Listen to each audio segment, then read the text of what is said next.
Hi, this is Charlotte from Washington, D.C., and you are listening to Two Broads Talking Politics.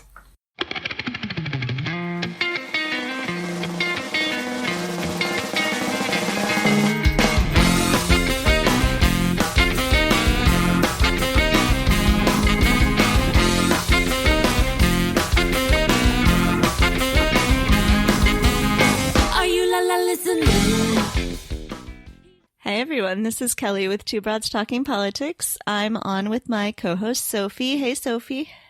Hey there, Kelly. And tonight we are joined by Bo Shuff, who is the Executive Director of DC Vote. Hi Bo.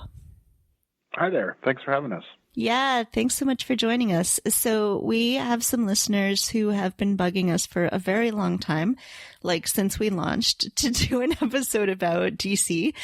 So I'm thrilled that we're finally doing this. And as I was doing a little reading to research, I realized it was way more interesting than I had realized. So let's start with just what is DC Vote?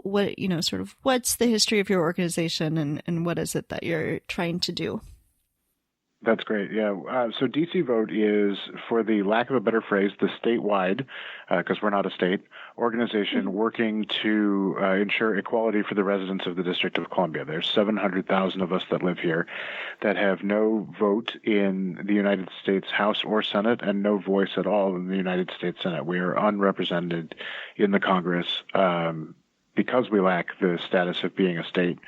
And Congress also has the ability to overturn our local laws and our local spending, even the money that we raise locally from revenue. And so we don't think that that's really all that fair, and we certainly don't think it fits with the American model of representation. And so we've been working, DC Vote, actually we just celebrated our 20th anniversary. We've been working on voting rights and voting equality for the district for that amount of time. And so you mentioned that you have no representation at all in the Senate, but in the House you do have a U.S. Congresswoman. How does that work?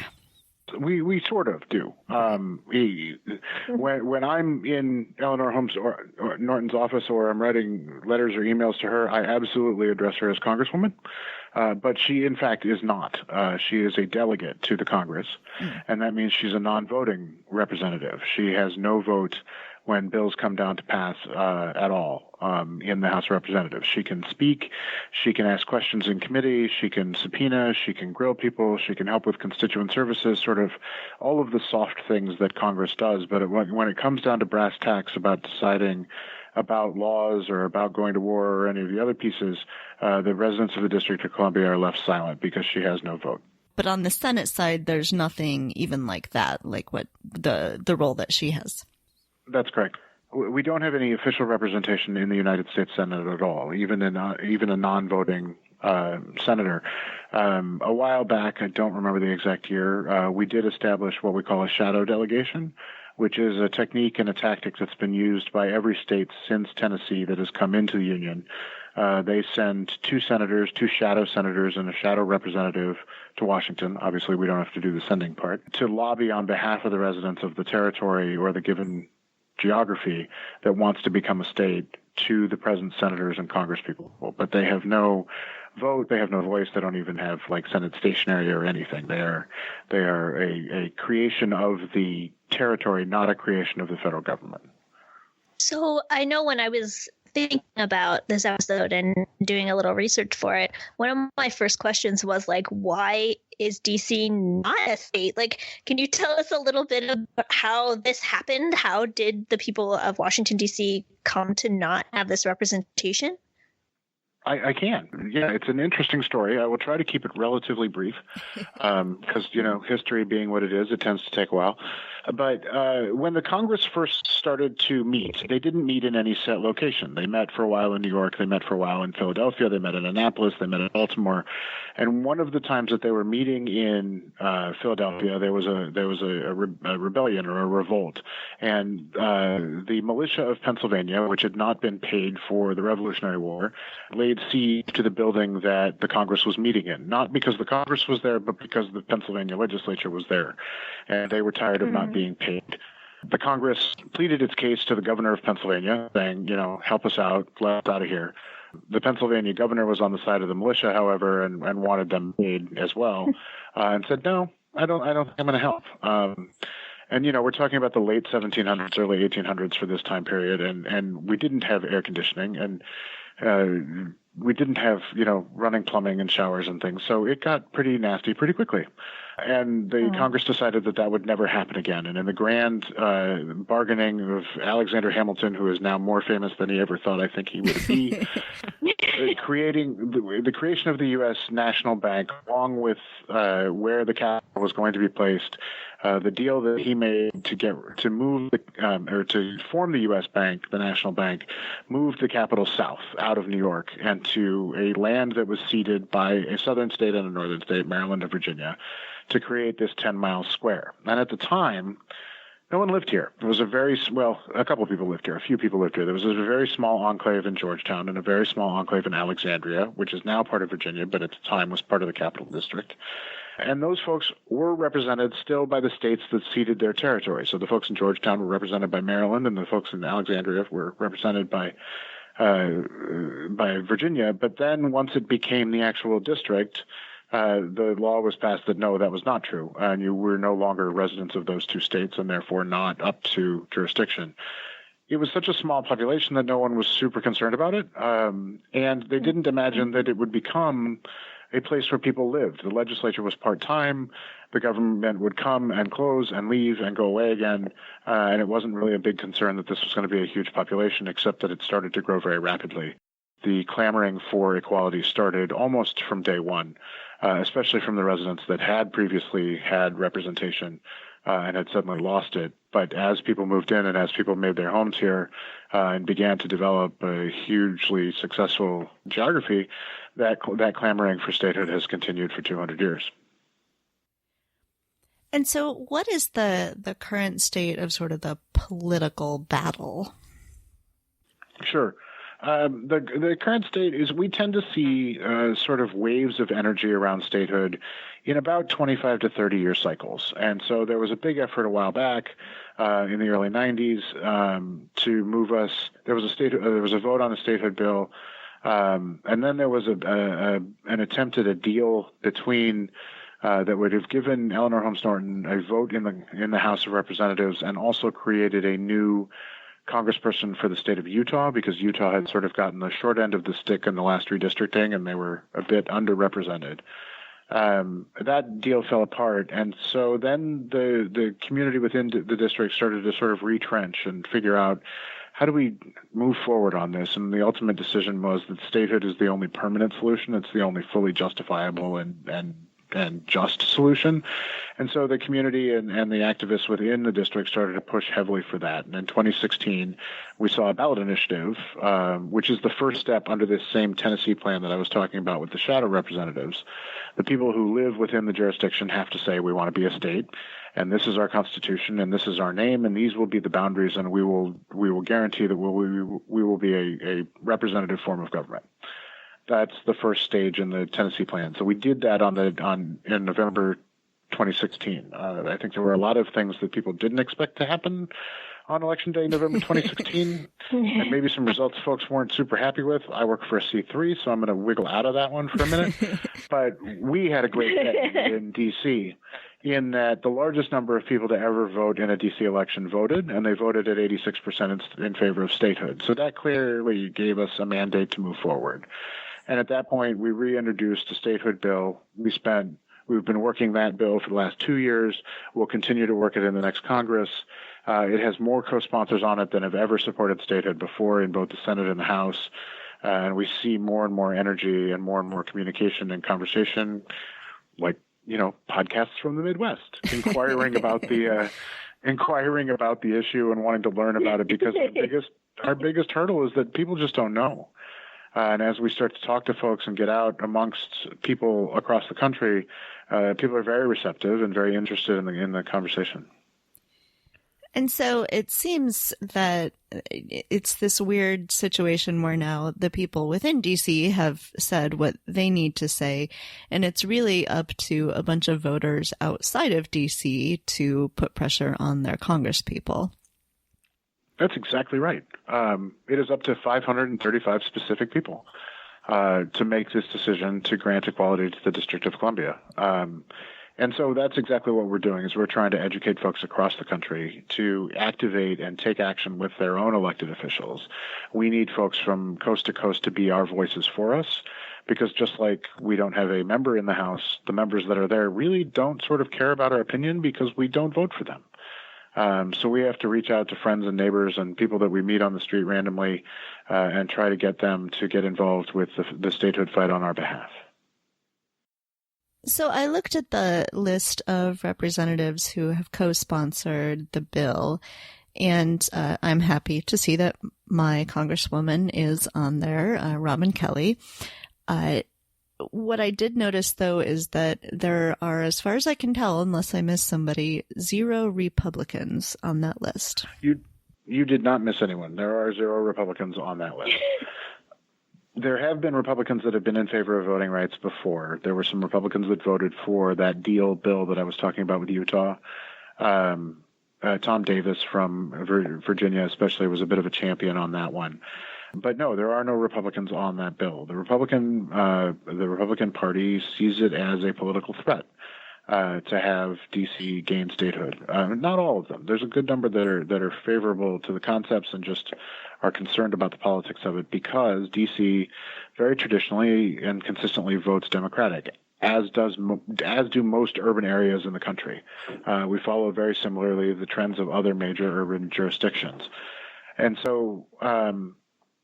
For a long time, we didn't have any movement at all on it, but now we've begun to see the Democratic Party move on it. But the Republican Party has not yet come around to the concepts of equality and fairness, and so we do not have sponsors on it because they're worried about a new voting Democrat in the House and 2 new voting senators in the Senate. Mm-hmm. And so, if we sort of follow that forward, it seems like as the Democrats take control of the House in a few weeks, that it's very likely, it would seem, that you might see a vote on this in the House that may very well pass the House. Yeah, that is our plan for the next Congress. That's our goal. And it's where the folks listening can really help us out. We're going to introduce, as of right now, we have 135 co-sponsors for original co-sponsors to introduce it on day one, on January 3rd, when the House reconvenes. We anticipate it's actually going to be called House Resolution 51, and in honor of the 51st state. So we're kind of excited about that.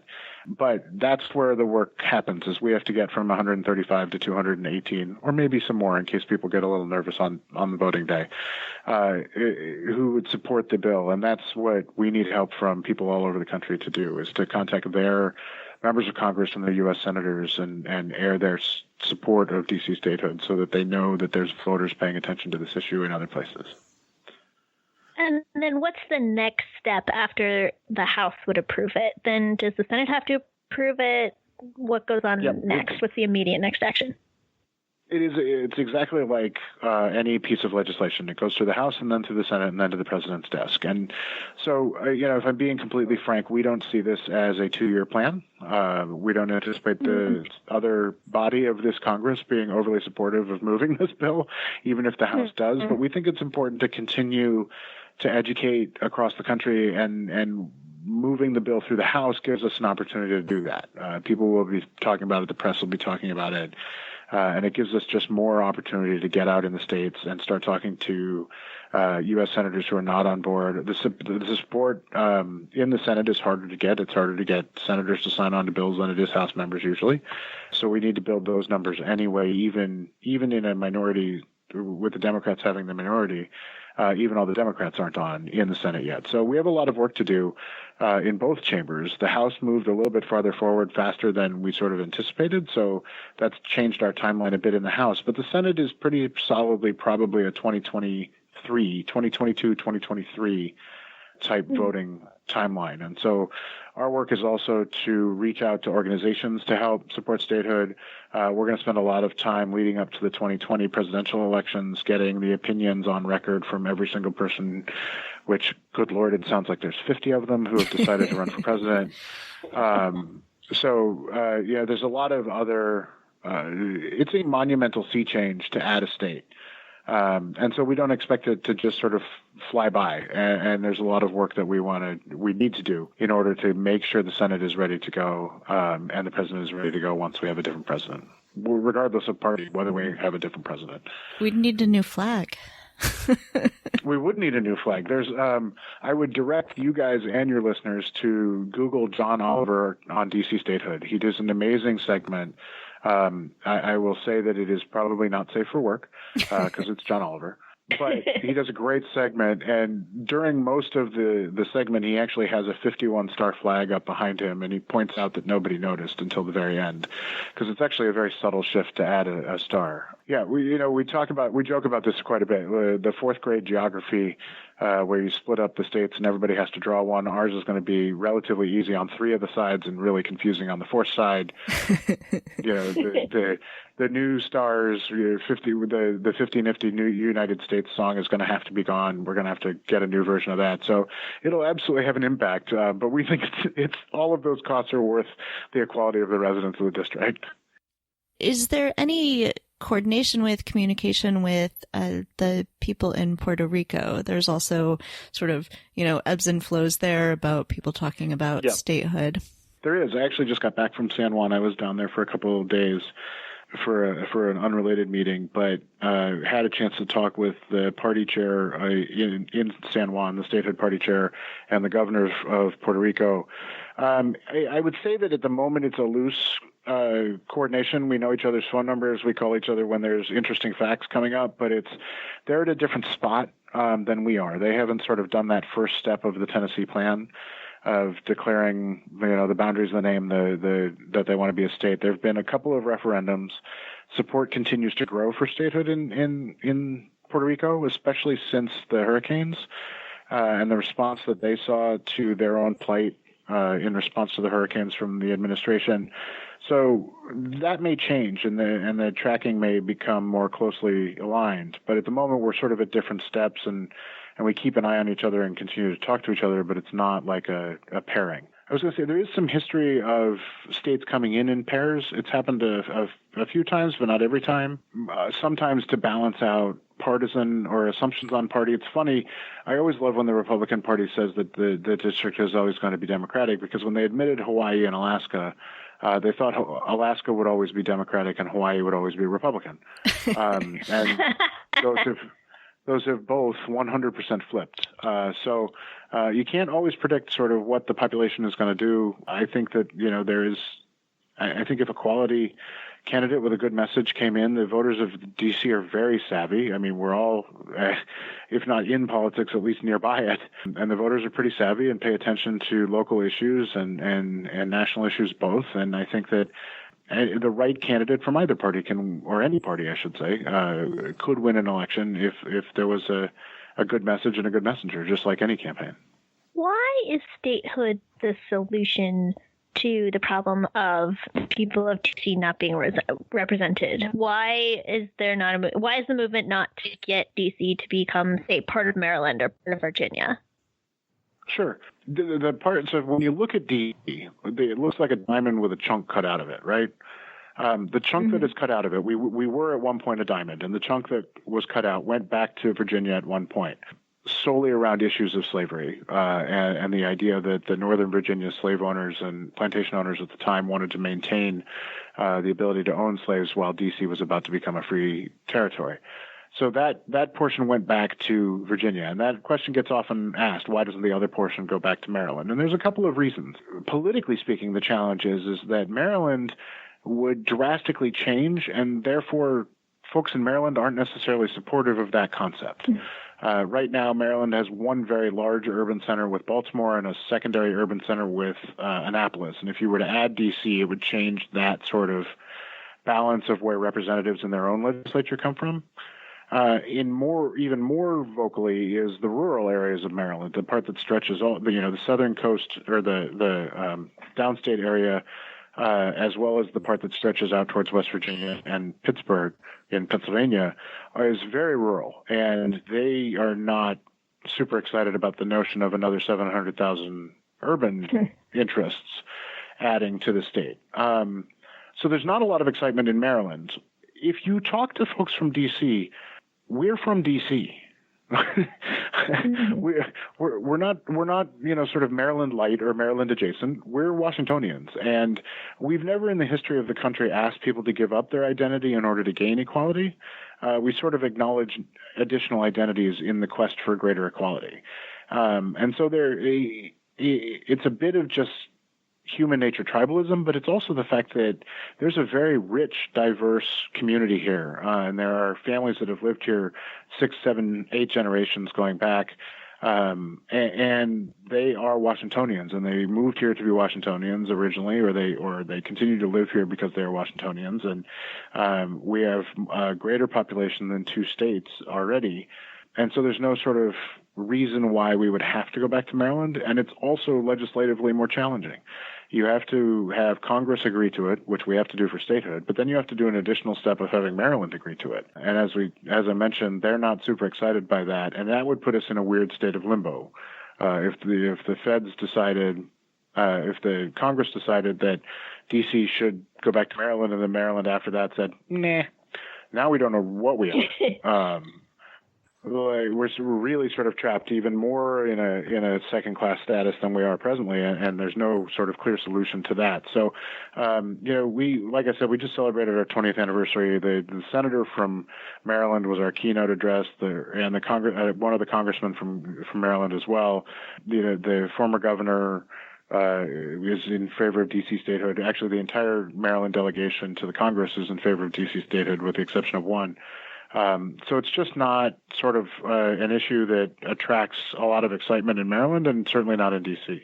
So you mentioned that the population is bigger than 2 states, those being Vermont and Wyoming, but it would be the geographically smallest state. It would be. Would that pose any sort of challenges or anything about being a state? And then the other thing I'm sort of thinking about is, and of course it would be the only state that has just one city in it. But the other thing I'm wondering about is the sort of transient population within DC. So there are lots of people who have residence in DCs who are citizens of other states.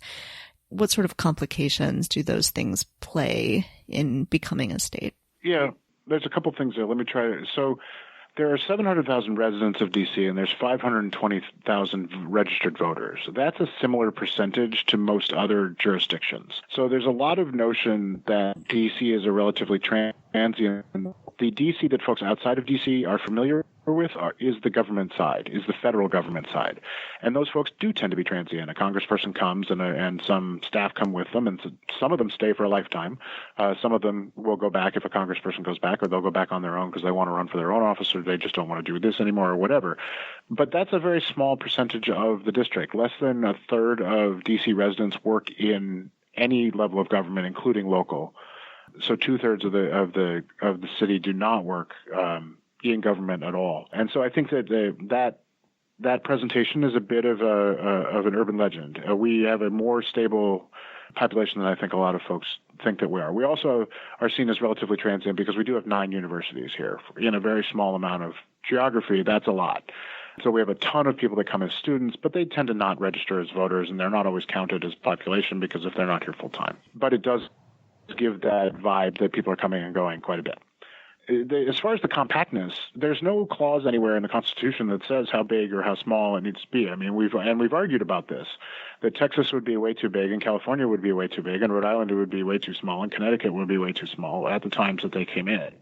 But somebody always has to be the most or least of something, and it doesn't impact anybody else any differently just because we happen to be geographically compact. We already do all of the functions of a state. We have a school board. We have a Department of Transportation. We do every single function of a city, state, and county government already. And some of that redundancy will be eliminated, in fact, if we have the ability to be, self-rule. Many states only had one city when they admitted. And of the 50 states, only Oklahoma was larger than 700,000 people when it was admitted to the Union. So all of the states have seen growth since the time they were admitted. Oklahoma was the only one that was huge because it was all the homesteaders that were already there. And political structures rise when needed.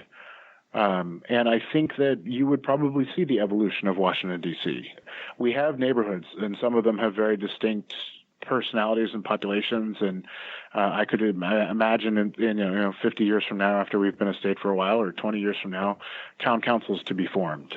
We have sort of political subdivisions below the state level that we call area neighborhood commissioners, and they are responsible for their neighborhoods and working with the folks on local neighborhood concerns. And those could very easily become our town councils, to where you see that Georgetown isn't just a name, it's actually Georgetown, or Brookland, or any of sort of the other neighborhoods become their own political subdivisions of some kind if needed. But that's up to, the most important thing is that that's up to the residents who live here, sort of not anybody who doesn't. That's one of the wonderful things about the United States, is that we are a country of self-determination, and there's different I always love to look at the political geography of New York State, where you have towns that are wholly within cities, that are wholly within counties, but overlap with state rep and state ledge districts. And it's just like the number of government levels they have there is shocking. But that's the system that they've put together, and it works for them, or they'll change it. But it's drastically different than Pennsylvania, just right across the border, where they don't have sort of that town within a village type thing. So there are already quite a bit of different political subdivisions within the country, but the rule, or the general rule of thumb, is always that the local folks get to determine what their local political structures look like. This is kind of a lighthearted question, but in looking at this issue, I came across a lot of potential proposed names for the state that would be the DC state, and I'm wondering what your personal preferences. It's a lighthearted question for you, and if I answer it, I'm going to just be lit up by somebody, no matter what I answer. Oh no! Well, then I can tell you what my favorite is. Let's do that. That's probably safer. I think my favorite is the proposal to name it after Frederick Douglass. Either name it Douglass as the state, or rename Washington, D.C. to be Washington Douglass Commonwealth. I like those proposals. I like the inclusion of Frederick Douglass as well, for myriad reasons, but I'm not super thrilled with the verbiage around any of them right now, which is why it's a dangerous area for me to weigh in. Because it's so funny, of all the things we debated, the name is the one that keeps coming up over and over still. And so it's just, there's a lot of camps. But I absolutely think that Frederick Douglass deserves to be honored and commemorated that way. And so I think one of the challenges we have right now is it got introduced as the State of Washington District, or Washington Douglass Commonwealth. So in the name of it, it's both a state and a commonwealth, and that doesn't work for me so much, because that's a little confusing. So I think if we can clean that up and just do Washington Douglass Commonwealth, that would be a good thing, and it would mean that we would hold on to the DC postal abbreviation, and the federal district would have to go with FD or some other version therein. So there's a lot of reasons why I like including Mr. Douglass. Plus, I like the idea that everybody across the country is going to have to learn that he has two S's in his last name. It throws most people off. You just noted the federal district. So if I understand the proposal right, part of what is now the city of Washington, D.C. would not become the state. There'd be a little bit of it carved out. That's correct. And I spoke earlier, I said that we do all the functions of the city, but we don't. We're not a city. We are a district, and that's important, and we comment on it quite a bit, because we are different than any other city. But you are right. The present geography of the district, there would be a bit of a keyhole that sort of looks like coming in from the Potomac River that would maintain as the federal district, which is required by the Constitution. We often get an argument that this is an unconstitutional provision, and it's not at all. The Constitution states that there has to be a federal district solely controlled by the Congress, no greater than 10 miles square. And we agree. There should be a continuance of where the federal government should be the federal district. And that would maintain the White House, the places that really do belong to all of America, the White House, the Congress, the Supreme Court, the National Mall, the Lincoln and Jefferson memorials, et cetera, and some of the areas surrounding that. But places where the people live, the 700,000 folks that call D.C. home, would maintain as would become the 51st state. And there's precedent to do so, like I mentioned, with Virginia sort of taking its piece back. there's no reason that we can't reduce the size of the federal district. We've done it once before, and we can do it again. And it wouldn't be odd because every single state in the nation has federal territory within them at some point, whether it's a military base or a federal building, or federal lands, national parks, et cetera. Every state has some sort of federal land that's managed by the federal government within its borders, and D.C. would be no different. So one of the things our listeners can do is to be reaching out to their congresspeople. What are some of the other ways that they can get involved and help? That's the absolute number one, is to reach out to their congresspeople. They can do it super easy by going to dcvote.org and clicking on our national action. It'll fill in their information and send an email to their elected officials. That's an awesome way to get involved. Following us and helping us spread the word on social media is also terrific. We are DC Vote on Facebook and on Twitter and on Instagram, although I am too old and somebody else does that for me because I don't understand it. But we have, Facebook, Twitter, and Instagram, and it's about having conversations with folks. And so we do get to travel a bit and get out to the states and the cities. But if there's somebody listening who, runs a League of Women Voters chapter or a Democratic Party chapter or just a progressive whatever chapter and wants to hear from us, they should get in contact with us through the website, and we'd be happy to come and speak. We do living room meetings and town halls and things like that when we can get them scheduled around the country. So those are great ways to get involved. But the number one is, just to engage with us on social media and on the website, petition, and they can directly impact the counts of votes in the House. Great. And we'll put links to your website and your social media up on our website as well. And you guys have a store too. People can get DC Vote T-shirts. They can through our Cafe Press store. There are a few things there. We're trying to get that sort of redone. We've got some new things, but there are some items that can be ordered. Excellent. All right. Well, thank you so much, Bo, for taking the time to talk to us tonight. We, sure. As you can tell, we're very curious people and just like the chance to talk to people and get all our questions answered. So, no, it's terrific, and I'm happy to do it. And thanks for having us. Yeah, well, this has been excellent, and I know way more now than I did, and I'm super excited to join the fight and help you guys get your message out. Yes, and listeners, your action this week is to find out more about DC statehood and then call your representative and let them know how you feel about it, that you support DC statehood. That would be awesome.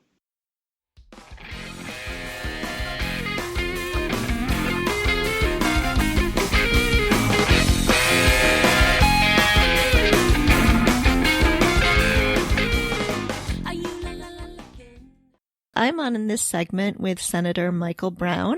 Hi, Senator. Hi, Kelly. It's great to be on your show. Yeah, thanks so much for joining me. Yeah, absolutely. So I think the first and most obvious question is, what does it mean to be a senator of Washington, D.C.? Well, what it means to be a senator is to be an advocate, basically, for statehood.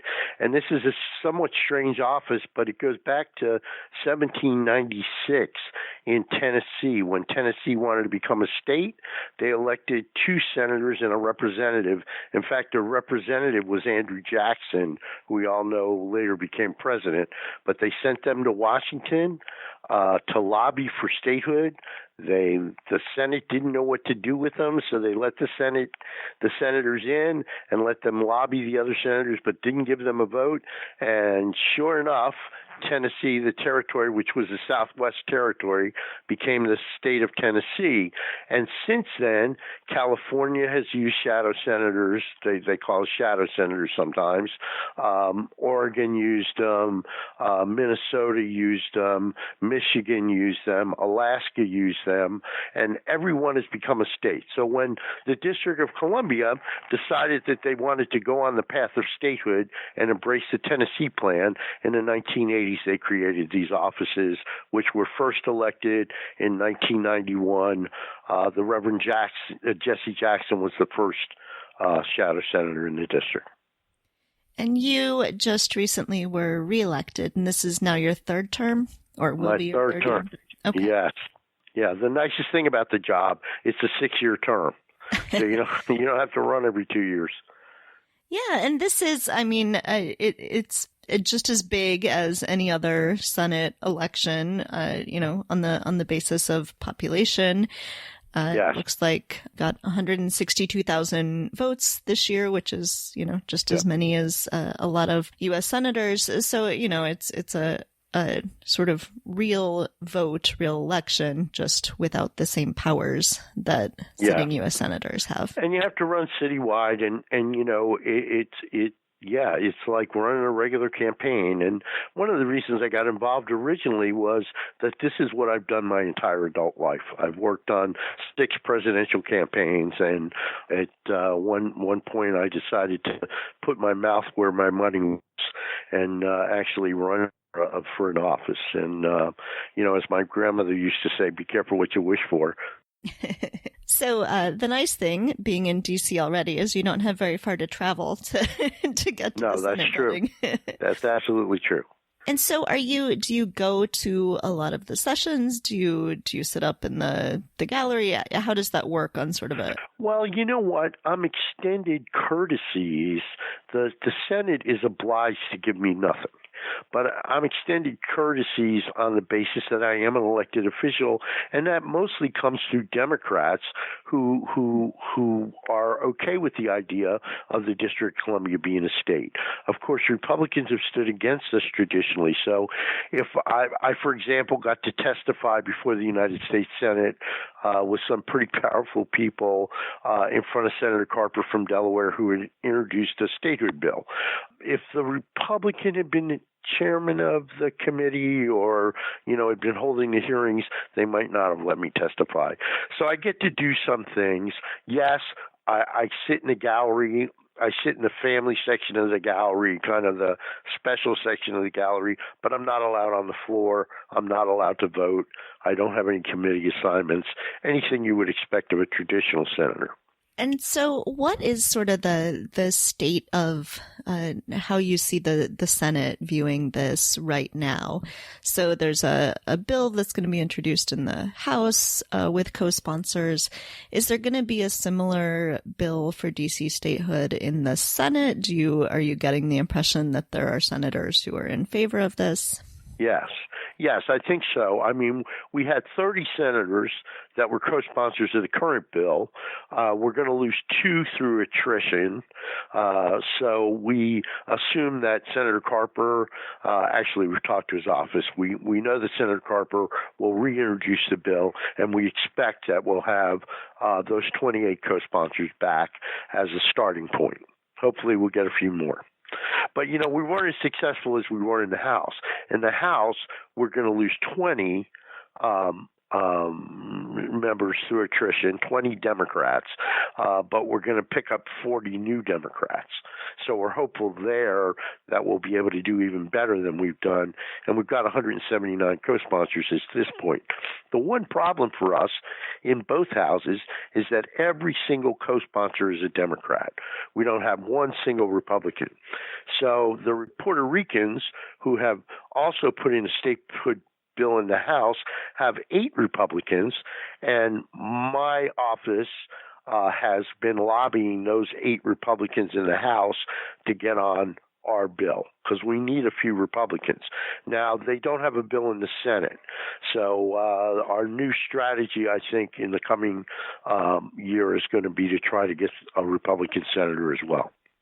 And when you're talking to senators and representatives, what are the kinds of things, the kinds of arguments that they find most compelling that you think are most persuasive for them?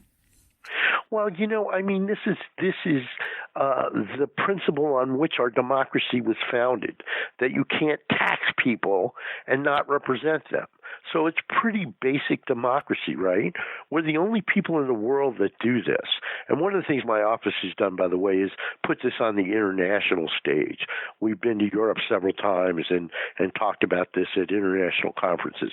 But it's really, really basic to democracy that you can't tax people and not give them a voice in their own legislature. So that's seriously the most compelling argument, is that it's undemocratic to do what we do, and we're the only country in the world that does this. Nobody else does it. So, other arguments that we feel are compelling is that we have 39 Congressional Medal of Honor recipients from the district. We fought in every war. We serve at the higher than the national average. We pay the highest single per capita income taxes in America. And we're good citizens. We've been part of America since America began. So those are the things we find most compelling. The arguments used against us are that we need to amend the Constitution, which isn't true, or that we, this is the way, this is my favorite argument they're using against us. This is the way the Founding Fathers want it set up. Well, the Founding Fathers didn't want women to vote. They didn't want African Americans to vote. They didn't want Native Americans to vote. They didn't even let veterans who had served but were below the age of 21 vote. And they didn't let anybody but white male property owners vote. Well, we've eradicated all that. We've brought all these people into our democracy. The one group that still sits out there are the residents of the District of Columbia. Obviously, the residents of D.C. must be in some way aware of this. They vote for you, and they voted in 2016 for statehood. On a sort of day-to-day basis, do you think that it's something that most of the residents of D.C. are sort of thinking about a lot? What's sort of your interaction with the people of D.C.? No, I think that for the most part, I think D.C. statehood is a lot like world peace. If you say to somebody, are you in favor of world peace? They say yes. What are they doing to achieve that? I don't know. It's the same thing in D.C. We say, are you for statehood, which would make us equal? Yes, of course. But people, all of us, right, we deal with much more practical matters on a day-to-day basis, schools and roads and taxes and infrastructure and, the things that affect our lives every day. And part of our challenge in this job is to connect the dots for people. For example, we lose between $2 and $3 billion a year because we can't tax income at its source. So that's our challenge with residents, is we say, why should we be giving this money away? We don't have representation in either house. We try to connect the dots for them. But yeah, there are a lot of day-to-day practical issues, crime, education, infrastructure, all those things that people care about because they're more immediate. Do people, are you sort of recognized walking down the street the way, senators in the states would be when they go home? Well, it depends. And yes, I've been in office for 12 years. So, every once in a while, not everybody recognizes me, of course, but several people do. And it always shocks the hell out of my children.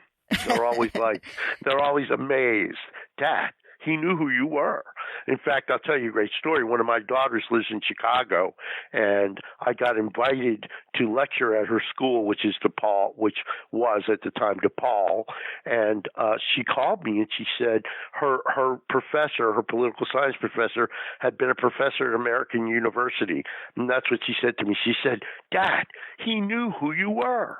And, she's just amazed by that. So I got to go out there and lecture, and it was great. We love Chicago, by the way. As do I. Yeah, it's a great city. So you also have a podcast. And so what are the kinds of things that you talk about on your podcast? Well, we try to make it interesting. You can't have 52 weeks a year of statehood, but we try to lace a little bit of what our problem is with statehood and equality into our shows. But basically the podcast is about bringing America together, because I've been in politics for a very long time, and I find it distressing that we're so far apart. So here I am, a man on the East Coast. My a Democrat. My co-host is a woman from the West Coast who's a Republican. And we try to make our show interesting and try to find common ground on issues that America cares about. So recent guests have included a woman from the McLaughlin Report here in Washington, former mayor of the District of Columbia, legislators, people like that. We've also had mayors. We had a mayor of a border town when border security, is such a big issue. And we try to deal with issues that we think people care about, and we try to find some common ground. I got to tell you, the passing of George Bush put this really in perspective for me. I worked for Michael Dukakis. I worked against the election of George Bush, but he was a man that I greatly respected for his patriotism, his courage, his commitment to public service. And I feel that we've lost the ability to see this common humanity in people. We call you a Republican, we know all about you. We call you a Democrat, we know all about you. You support Hillary, we know all about you. You support Donald Trump, we know all about you. I think that, we need to see a little bit through the politics and find the common ground, and that's what our show attempts to do.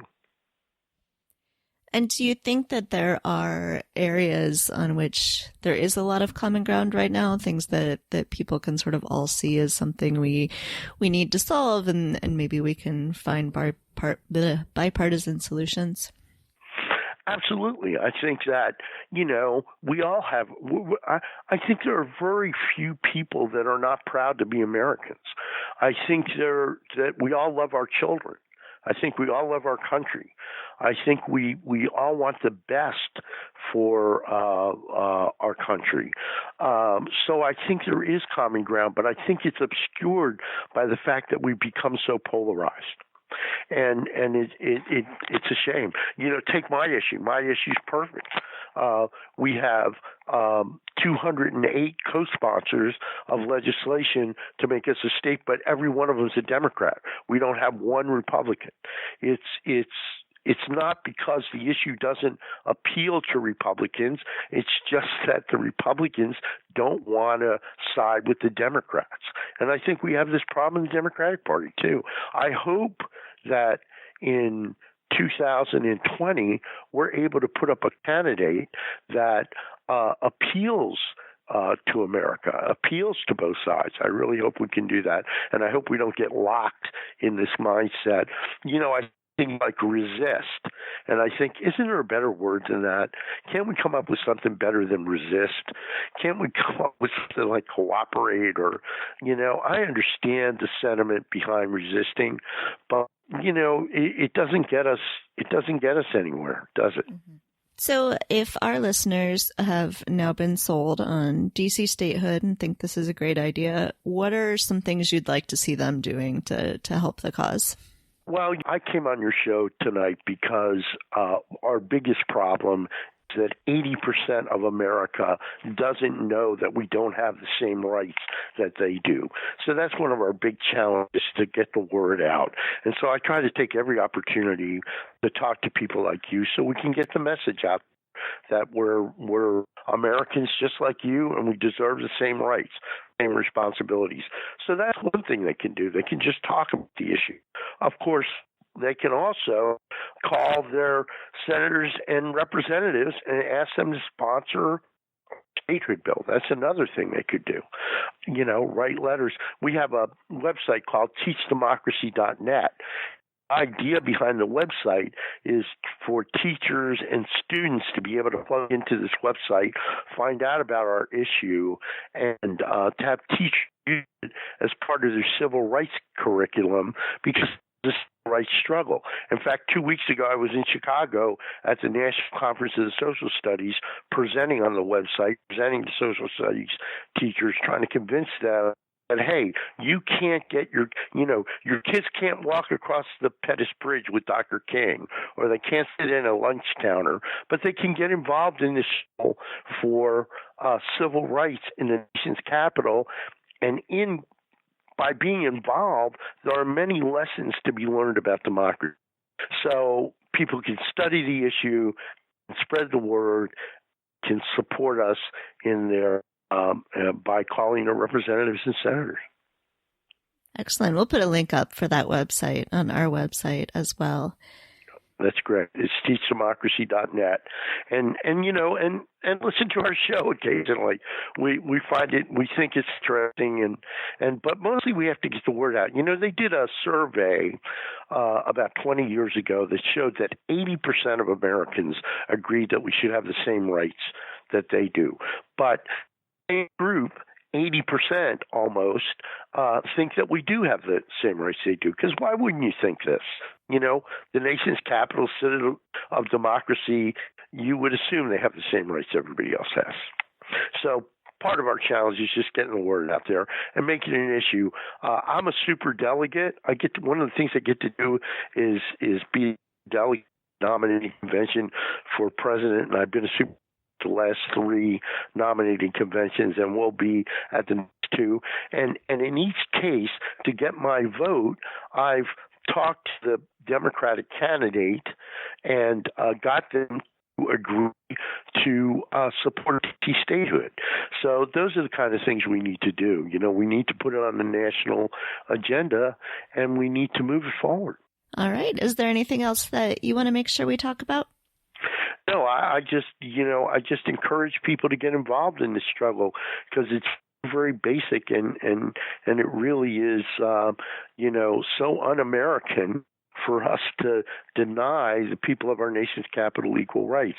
And I appreciate what you folks do, being out there and talking about this because this is an important issue to us. And the more we talk about it, the closer we get.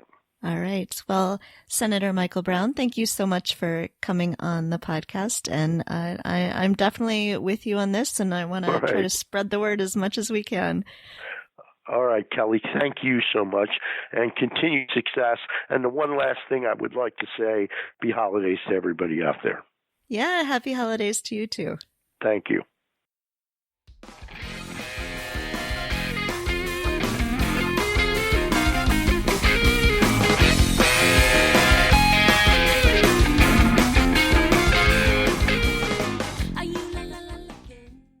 I'm joined in this segment by Charles Allen, who is the council member on the DC Council representing Ward 6. Hi, Charles. Hey, Kelly. Thanks for having me. Yeah, thanks so much for joining me. So I think my first question is, could you just tell me a little bit about the DC Council? Sort of what is the makeup of it? What does it look like? What does it kind of do operationally? Absolutely. Yeah. The DC Council is our state legislature. So for your listeners in other states, they've most likely got a state house and a state senate. We're basically all that wrapped up in one. And on top of that, we act as the county commissioners and your city council members. So we have it's a year-round legislative body. It's a full-time job, and we perform the functions of again a state and a county and a city all wrapped up in one. And so you represent the 6th ward. So there are some at-large members and then some members representing wards as well? Exactly. Yeah, there's 13 members of the council. And the city is divided into 8 wards. So you can kind of think of them as districts or even from a state context, think of them like counties in the state. And I represent Ward 6. There's 8 wards and there's 5 members who are at large. They represent the entire city and get elected from the entire city. And in the neighborhoods that I represent are everything from Capitol Hill, so all around the actual U.S. Capitol, where we have a huge residential neighborhood, to the southwest waterfront. I represent most of the riverfront in the district. We're situated on 2 rivers, the Potomac and the Anacostia. I represent the place where the Washington Nationals play baseball, some of the fastest growing neighborhoods and some that have been around the longest. So it's a really big mix and diverse set of communities, and I represent about 100,000 people. Yeah, I was going to say that's seems like a relatively small number of council members if we think of it in terms of being like a state legislature. Yeah, it's a relatively small body. And again, each one of us represent somewhere between 85 and 100,000. I have the biggest ward, so I have about 100,000 people. And so it comes with a lot of responsibilities. I'm the chair also of our judiciary committee, so that means that I'm in charge of all of our emergency management, our police and fire, writing the laws, changing criminal justice codes, things like that. And so it's a lot of responsibility. That's also why it's a full-time job. It's something that I certainly do more than 40 hours a week. It's a full-time commitment to the job. And DC also has a mayor as well. And so what's the relationship between the council and the mayor?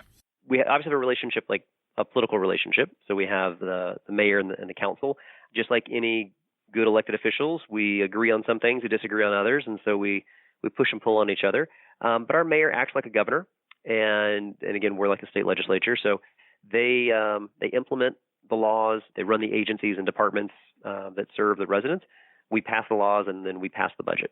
Okay, and then tell me about this sort of weird extra step that you have in DC. After laws are passed or budget is passed, then things need to go to the U.S. Congress for approval?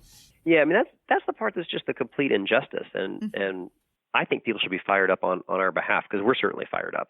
After we pass a law, so we are the elected officials, we're accountable to the residents and the voters, we pass a law, it has to go over to Congress, and we call it the congressional layover, but essentially everything that we pass, we vote on, and the mayor signs into law, it goes up to Capitol Hill, and 99.9% of the time, it just sits and it waits, and it has to essentially, it goes through, in most cases, a 45-day passive review where they could take it up and try to fight it or make changes to it. They rarely do, but it's a really big injustice because, the random congressman from Texas or Idaho or some other part of the country, they're not elected by D.C.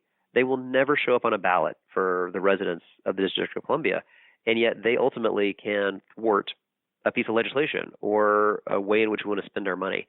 And we were founded on something. We fought a war over it, taxation without representation. And it's just, in my mind, it's absurd, but it's just a travesty that you've got 700,000 Americans that can fight in wars, pay federal taxes, have every other right and responsibility of being a U.S. citizen, but we have nobody in Congress. And our laws have to go through this review process by Congress. And it's just very frustrating, and it's wrong, and it should be corrected. And the easiest way to do that is to make us a state and have us become the 51st state. So if you were then to become a state, if this passed and DC became the 51st state, do you anticipate there would be changes in the body of the council? Would the membership possibly look different? Would the council be bigger? That sort of thing. Has anybody sort of talked about what that structure would look like? I think structurally we'd look very similar. We could certainly, we could make expansions today if we really felt the need to, but I think the structure would largely look the same. Rather than calling me a council member, you'd probably call me a state legislator. Rather than calling Ms. Bowser the mayor, we'd call her the governor.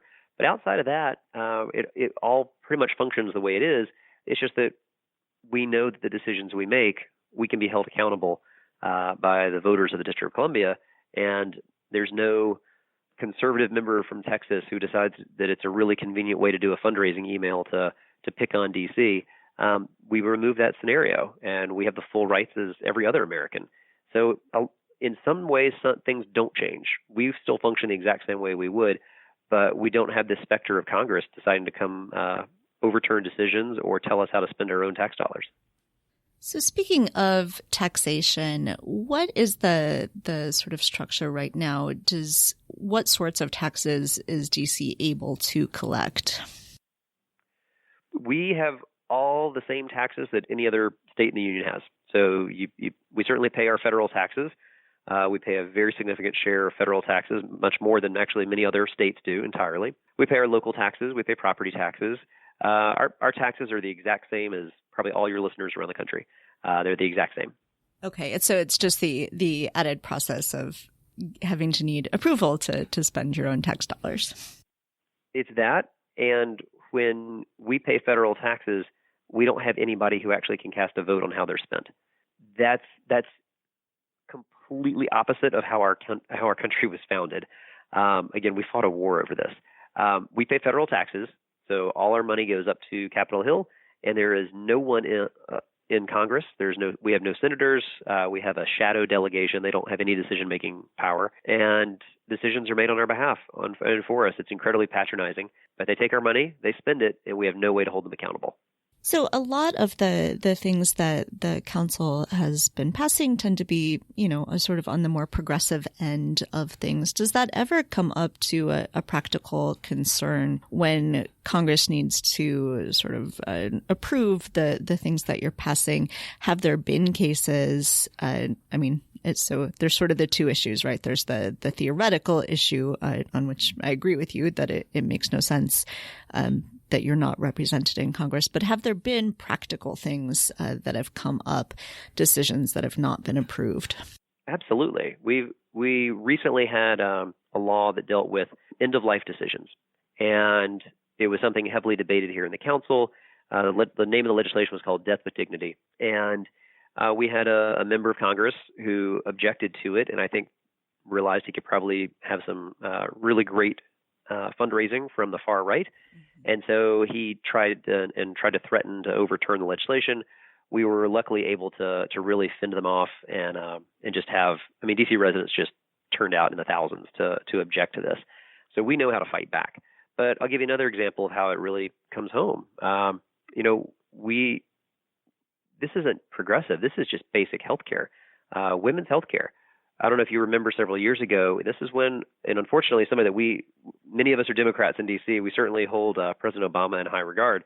But the Democrats made a trade with Republicans when they were in a stalemate over a budget and traded away our ability to spend our own tax dollars on women's health and people to be able to have reproductive rights and the choices over their own body. We're prohibited from spending our own tax dollars on women's health and reproductive rights. That's absurd. That's ridiculous. That should be a local decision. And we have members of Congress who decide they think they know what's best. And frankly, I think it's just because they know they can get a really good fundraising boost out of it when they can say what they stood up to protect whatever it is that they think they're protecting. It's obscene, and it takes away. These are the same people who love to talk about small government and local control, and yet they're willing to come Bigfoot the district. And that should be offensive to anybody. We're founded as a country on this principle, not only of no taxation without representation, but that there's accountability in government. That I may not like the way that somebody votes, or I may not like the way that a decision someone makes, but I can hold them accountable at the ballot box, and that's an important tenet of our entire democracy. And there's an element of that is just gone here for the 700,000 U.S. citizens and Americans that call the District of Columbia home. And ironically, it's probably the 700,000 who are most tuned in to what government does, being sort of surrounded by it. We oftentimes say there's times when we're the nation's capital, there's times when we're the District of Columbia. Mm-hmm. There are people who have lived here for generations after generation after generation. It's a point of pride for a lot of people to say how many generations their family goes back here.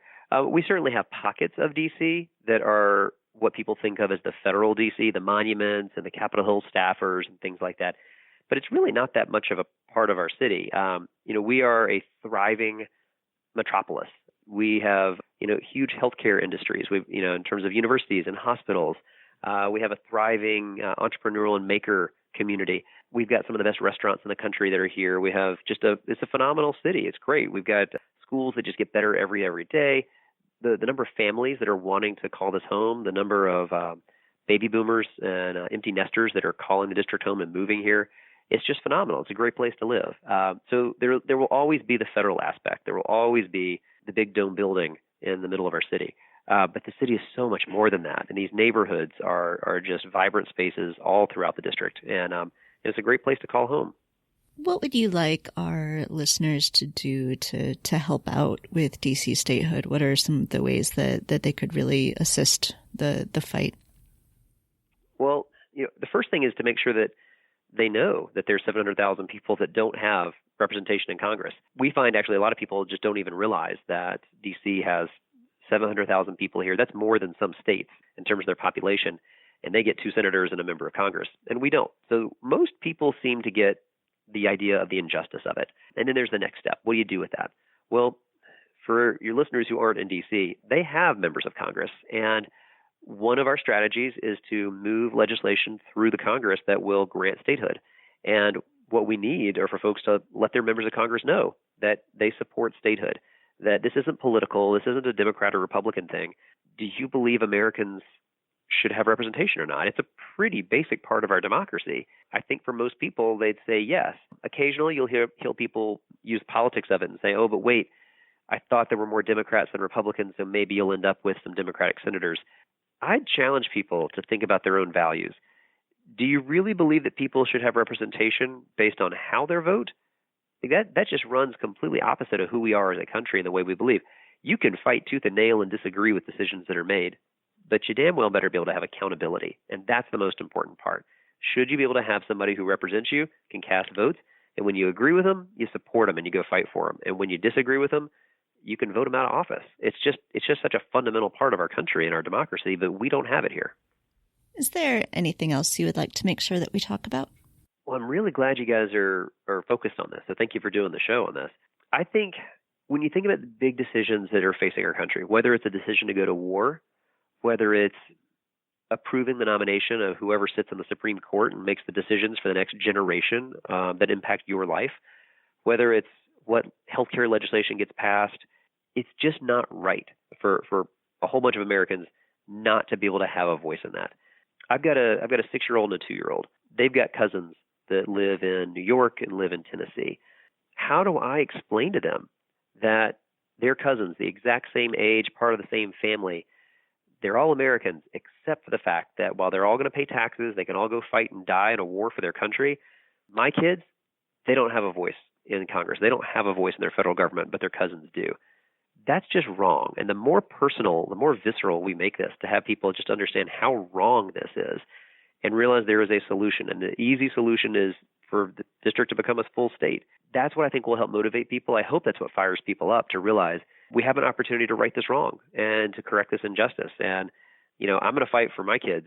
I want them to grow up in a place that they have representation and they can fight like hell to either get the person that they like or kick out the person they don't in office. But that's their right, and they should be able to have that. And there's a lot of us here that are going to fight for that until the very end, because it's something that's incredibly important for D.C., but I'd argue it's incredibly important for our country. It's a stain on our country right now, but it's one that we can fix. All right. Well, Charles, thank you so much for joining me today. I think this is such an important issue, and I'm so glad we got to learn a little bit more about it. Absolutely. Thanks so much for covering it. Really appreciate it. Thanks for listening to Two Broads Talking Politics. Our theme song is called Are You Listening? Off of the album Elephant Shaped Trees by the band Immunuri, and we're using it with permission of the band. Our logo and other original artwork is by Matthew Weflin and was created for use by this podcast.